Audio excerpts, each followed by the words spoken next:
Okay, for this goal, we're doing goal 4, which is evaluating expressions. By definition, evaluate means that we're going to substitute first and then simplify the expression. So let's assume we were given an expression or an equation that says that x is equal to -5.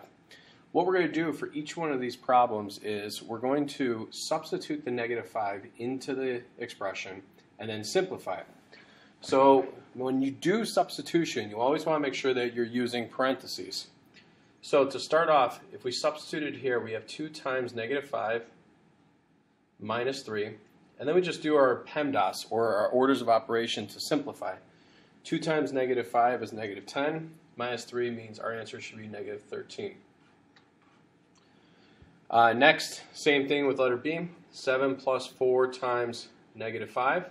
Make sure we're using parentheses, and we're going to get 7 minus 20, which is also -13. The ones where you have to be really careful are the ones where you're squaring the term when x is equal to a negative value. You want to make sure that you use parentheses and that you use the parentheses with the square on the outside. So for letter C, we're going to take -5, and then we're going to make sure that 2 is on the outside, minus 6 times -5 plus 1. Okay? There's a really important reason for this, and it's the way that your calculator works the operations. If we were to take this and rewrite it as -5 squared, the way your calculator is going to read it is I'm going to take the 5 and square it and then do the opposite, which means we would end up with a -25.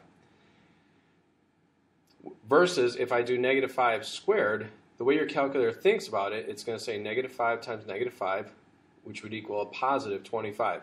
So you can clearly see that those two have a big difference between them. So in our problem up here, we're going to do 25 plus 30 plus 1. We get an answer of 56. Okay. Letter D, same thing. This negative that's right here is going to stay outside. We're going to basically think about the x as if it was all by itself like this. So we're going to say negative, parentheses, and then we're going to go -5. Square, remember, goes on the outside, plus 3 times -5 plus 4. Simplifying this, we're going to get a -25 minus 15 plus 4, which means our answer will be -36. And then for the last one, substitute -5, we're going to have -5 plus 5. Make sure we use the parentheses. And then -5 minus 5. We end up with 0 on top and a -10 on the bottom.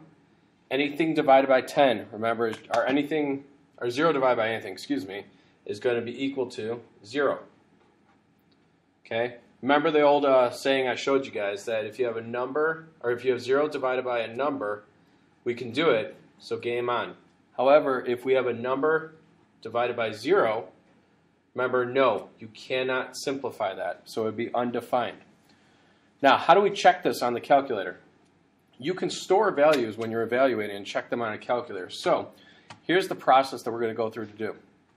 Okay, we're going to take -5. We're going to store it as a value. We're going to keep it simple. We're going to use letter A. So you simply say -5. Remember, you use negative, not the minus.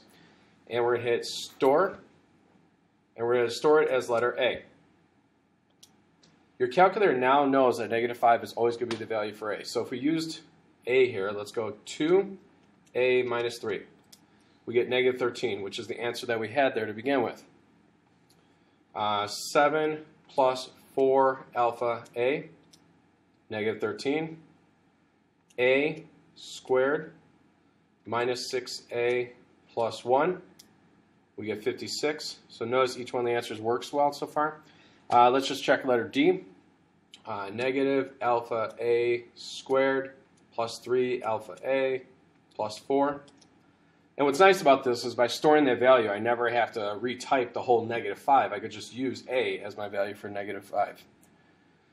I hope this helps. Let me know if you have any further questions.